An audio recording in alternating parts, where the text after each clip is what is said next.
정말 씹는 거 말고는 뭐라고 해야 될지를 모르겠는데. 아니 찾아보자. 장점이 있다면 뭘까?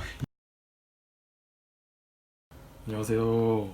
15년째 영화로 뻘짓 중인 바가지들입니다. 네 바가지들입니다. 네 15년째 영화를 공부한답시고 하고 있는 입장에서 어쨌든 보면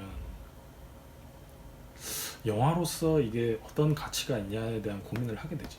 그 어떤 벽을 느낄 수 있는 영화였고 영화를 어떻게 만들어야 되는지에 대한 딜레마가 자꾸 생기는 것 같아. 정말 이런 식으로 기획만 좋으면 되는 건지, 사실상 우리가 배우고 익혀왔던 거는 탄탄한 이야기 베이스를 만들어야 된다가 거의 대부분인데, 그럼에도 불구하고 이 겨울왕국 2가 지금 1000만을 넘었다니까. 원래 이런 이야기에서 캐릭터라는 게 여러 명이 등장하는 거는 상호 보완이 필요해서 등장하는 거잖아.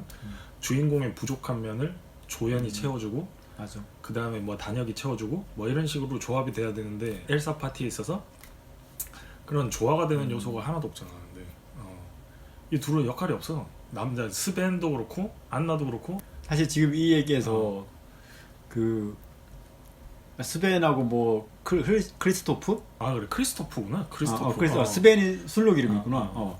걔들하고 하는 게 전혀 없어. 뭐 크리스토프 스벤이가 중요한 건 아닌데 그 둘이 한 몸이니까. 사실 이름이 바뀌어도 전혀 우리가 이 대화를 하는데 소통의 장애가 전혀 없었던 걸 보면 정말 캐릭터 특성이 없었다는 거지. 이게 그 부모님에 대한 설명도 사실 좀 잘 안 되어 있어. 그러니까 부모님에 대한 설명도 안 돼 있어. 그러니까 심각하지 거기도.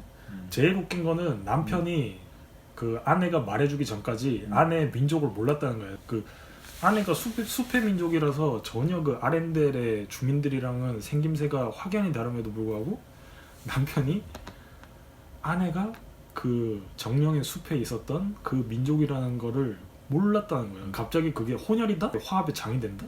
갑자기 뜬금없이 데우스 엑스 마키나처럼 이 두 민족을 화합시키는 요소로 갑자기 뻥 터트린 거지. 겨울왕국 1을 만들었을 때 2를 만들 생각이 없었던 거지. 그러니까 2를 만들 생각이 없었는데 멍이 돈을 벌었어. 2로도 돈을 벌어야 되잖아. 거기서 나온 억지 설정 중에 하나지. 디테일 얘기하니까 또 계속 또 얘기 많이 덧붙이고 싶은데 엘사는 그 드레스 그 수풀에 뭐 모험을 떠나면서 드레스는 안 벗더라고. 보통은 그런 모험 떠날 때는 좀 이제 활동하기 편한 등산복 이런 거 입고 가야 되는데 그 뭐 화려하게 뭐 그 얼음 중주렁거리는 드레스 그런 하얀 드레스 입고 숲에 그 간다는 게 물론 여왕이니까 그렇긴 한데 좀 뭔가 어색하더라고.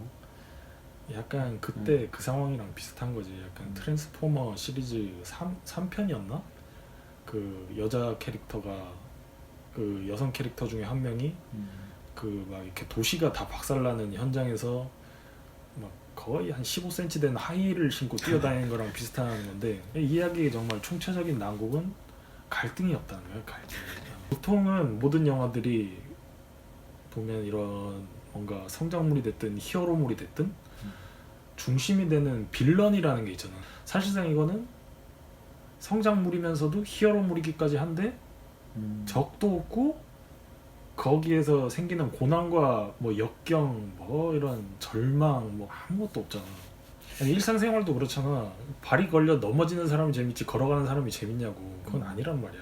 그 엘사의 왕국과 저기 숲의 민족이 저기 안개의 저주 속에서 만나는데, 그리고 심지어 그 안개 안에서 34년을 갈등으로서 싸워왔던 두 민족이 엘사의 등장 한 번으로 화해를 하게 된다는 거야. 심지어. 그리고 그 숲의 민족들이 하는 게 아무것도 없어. 사실상 새로운 캐릭터로 등장했으면 그 이야기의 중심축이 돼야 되는데 아무것도 없어. 아무것도. 그 숲의 민족의 그 머리 긴 이제 지도자, 그 할머니 지도자가 뭔가 할 줄 알았거든. 되게 현자처럼 나오잖아. 맞아. 보통 현자 캐릭터 뭔가를 하잖아요. 그 군인 장군이 뭔가 비밀을 알고 있다거나. 그치. 원래는 그런 식으로 가야지. 그런 게 있어야지. 아니면 정말 그 숲의 민족을 34년 동안 정말 증오해 왔다거나 약간 이런 목적 의식이 있어야 되는데, 그래서 이 얘기가 올바르게 가려면 그 두 민족의 갈등 상황을 베이스로 악화되어가는 두 민족의 문제에서 고군분투하는 엘사와 안나가 됐어야 하는데, 시작부터 뭐 둘이 싸우는 거 보여주던가. 싸우고 그치. 보여주고 그거를 해결하려면 저 댐 부숴야 된다. 정말 유사일의 전무후무하게 천만 영화 중에 정말 큰 맥락이 없는 영화였지. 뭐 흘러가는 그 흐름에 있어서의 그런 디테일이 없는 거지. 그러니까 디테일이 없어. 그게 없지. 시작에서 얘가 왜 갑자기 숲으로 가야 되는지. 그치. 왜 숲으로, 왜 숲으로 가야 되는지. 이게 뭐 딴 게 없어 영화가. 그냥 얼음 쭉 이렇게 막 뿌리고 말 타고 막 이렇게 날아가고 얼음에 빡 거기서 얘들이 오 재밌다 멋지다 하는 건데 하지만 이 영화는 흥행했습니다. 어떻게 보면 만화가 영화보다 좀 예산의 구애를 조금 더 적게 받으면서 더 뭔가 폭넓은 얘기를 그치. 상상을 더 그런 넓게 장점이 펼칠 수 있는 거지. 있지. 그런 장점 정말 음. 무에서 유를 만들어낼 수 있는 거니까. 이런 류의 이야기 중에서 미야자키 하야오 이야기 중에 이 비슷한 것들이 많잖아요. 그렇지. 원령공주 같은 경우는 명확하게 재앙신에 의한 상처가 있고 그리고 그 다른 세계로 들어갔을 때 그 다른 세계를 확실하게 보여주잖아. 그리고 그 신들과 인간이 이제 대립하는 과정도 굉장히 세밀하고 디테일하게 보여주잖아. 왜 그렇게 돼 왔는지. 근데 여기서는 아무것도 없어요. 애니메이션은 짜고 만들어진 대로 이렇게 만들어지는 거니까 따지고 스토리에 대한 그 감수가 더더욱 중요한 건데 이거 왜 이랬지? 그러니까 스토리를 위주로 한 게 아니고 연구를 했겠지. 원에서도 가장 뜬 건 OST였잖아. OST였다고. OST가 이게 되고 이러니까 와 그래 사람들은 음악만 좋아도 보는구나라고 생각을 맞아. 했을 것 같아. 내가 봤을 때 그 사람들이 바보 멍청이는 아닐 거 아니야. 그리고 또 그 사람들이 뜻한 바대로 됐어 지금. 그러니까 사실상 똑똑한 사람들이야. 내가 바보 같은 사람들이야. 내가 바보야. 그러니까 우리가 지금 자꾸 이게 분명히 먹히는 건데 계속 우리 딴지고 있는 거잖아. 그러니까 우리가 지금 시나리오 공부하고 이럴 게 아니라 기획을 공부해야 돼. 기획을. 이렇게 시나리오를 심층 깊게 고민하고 이렇게 쓸 게 아니고. 그러니까 사실 이 시나리오는 작품서에서 하지 말라는 거 다 했잖아. 그래서 우리가 쓸데없이 15년째 시나리오만 쓰고 있는 거라고. 다른 의미로 돌아보면 우리가 문제인 것 같아요.